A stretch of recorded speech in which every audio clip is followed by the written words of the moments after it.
बड़ी खबर आपको बता दें, एयर इंडिया प्लेन की इमरजेंसी लैंडिंग थाईलैंड में हुई है, जहां पर एक बम की खबर वहां पर उस ऑन बोर्ड की बात कही गई, जिस वजह से इमरजेंसी लैंडिंग उसकी करवाई गई है। एयर इंडिया का ये विमान है जिसके बारे में ये जानकारी हमारे सामने इस समय आ रही है। प्रणय उपाध्याय और जानकारी के साथ हमारे साथ जुड़ रहे हैं। प्रणय, बताएं।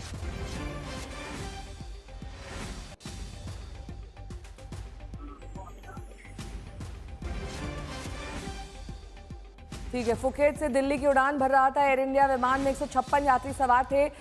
इस विमान की इमरजेंसी लैंडिंग कराई गई है। विमान में 156 यात्री बताए जा रहे हैं। ये इमरजेंसी लैंडिंग दरअसल थाईलैंड में हुई है। प्रणय मेरे सहयोगी जुड़ गए हैं तमाम जानकारी के साथ। प्रणय, क्या डिटेल्स आ रही हैं?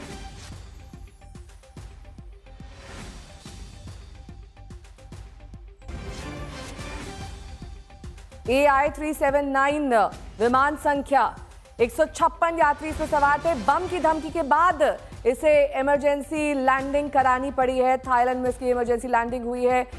जैसे ही डिटेल सामने आते हैं आप तक पहुंचाएंगे, लेकिन इस बीच एक फ्लाइट स्केयर जिसे कहते हैं उसे लेकर अब इमरजेंसी लैंडिंग की नौबत एयर इंडिया की इस फ्लाइट के साथ भी। प्रणय मेरे सहयोगी जुड़ गए हैं, क्या डिटेल्स हैं प्रणय?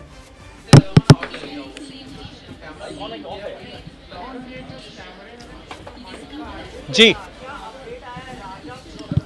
देखिए, जो जानकारी मिल रही है उसके मुताबिक थाईलैंड के अंदर फुकेट से ये फ्लाइट उड़ी थी और एयर इंडिया की ये फ्लाइट है, एयर इंडिया की फ्लाइट 379 जिसकी इमरजेंसी लैंडिंग हुई है। और बम की खबर के बाद में ये इमरजेंसी लैंडिंग हुई है। करीब 156 यात्री इसके अंदर सवार थे। थाईलैंड अथॉरिटीज़ की तरफ से इस बारे में तस्दीक की गई है, इसकी पुष्टि हुई है कि इसकी इमरजेंसी लैंडिंग हुई है। ये विमान जो है ये भारत के लिए यानी दिल्ली के लिए इस विमान ने टेक ऑफ किया था और उसके बाद जैसे ही ये खबर मिली इसे वापस इसने लूप लिया है और इस खबर के बाद में इस विमान की इमरजेंसी लैंडिंग कराई गई है।